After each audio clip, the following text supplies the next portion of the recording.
2 3 গন্ধটা যাচ্ছে না কেন রে? কেন তুই সাবান নিসনি?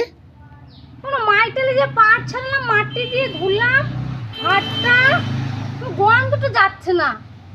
ঠাকুমা বলেছে কি মাইটেলে মাটি দিয়ে ধুলে নাকি বলে গন্ধ চলে যায়। সাবান দিয়ে ধো। সাবান আবার কি রে? আমি তো ওগুলো চিনি না। মা এই যেগুলো ফেনা ফেনা বেরোয় এগুলো সাবান? হ্যাঁ। মা ওগুলো মনে হয় ব্যাঙের থুতু, আমার আবার গা ঘ্যান ঘ্যান করে। ছি ছি ছি ছি, ওগুলো না কোনো বাপের জন্য ওগুলো তো ধোবো না। আমার মারটেলে মাটি ঠিক আছে, কি সুন্দর ঝকঝক করে হাত পা দেখ। হ্যাঁ তুই বলছিস মা ওই সাবান দিয়ে ধো, আমি সাবান মাপান আমি কোনোদিন ব্যবহার করিনি, আমার ঠাকুমাও তাই। আমি ওই ইমানদারিটাই রাখবো, তার আমি বেশি কিছু করবো না।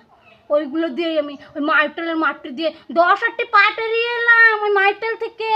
তারপর ওই মাটি দিয়ে হাত পা ধুয়ে এলাম। দেখ হাত পা কি ঝকঝক করছে, দেখ কি সুন্দর ঝকঝক ঝকঝক করছে।